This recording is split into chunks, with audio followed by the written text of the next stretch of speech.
Hi guys, welcome back to one more mini vlog. ఈరోజు video ఏంటంటే, ఈ బట్టలు చూస్తూ ఉంటే నాకు పిచ్చి లెగుతుంది. ఇంటి నిండా బట్టలు ఉన్నాయి, అన్నీ ఈరోజైతే మడత పెడదాం. బీరువా చూస్తే భయపడకండి, అయితే ఇవి కూడా సర్దేద్దాం.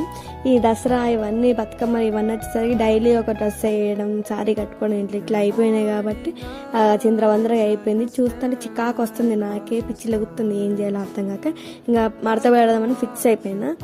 ఎంత మడత పెట్టినా యాగ మా ఫూటు డ్రెస్సులు నాయి కొంచెం ఫ్రాక్స్ టైప్ ఉంటాయి, అవి అయితే ఎంత పెట్టినా మళ్ళీ బయటికే వచ్చేస్తున్నాయి, మళ్ళీ చిందరవందరగా కనపడుతున్నాయి. కొనొద్దు అనుకుంటాం, అక్కడ పోయినాక మళ్ళీ అయ్యే కొంటాం. ఇంత హెవీ ఎందుకు, నార్మల్గా కొందాం అనుకుంటాం, మళ్ళీ అయ్యే కొంటాం. ఇంకా ఫైనల్గా అయితే ఇంకా అట్లా మొత్తం సర్దేశా. ఇట్లా రెడీ మంగా చూసాంగా ఎత్తబెట్టిన ఇంకా అంతే కనపడుతుంది, కానీ డ్రెస్ కొంచెం ఏడుండేది కనపడుతుంది. అందుకే ఇంకా కొంచెం నీట్గా అనిపించింది. ఫైనల్గా ఇదే, మళ్ళీ కలుద్దాం, బాయ్.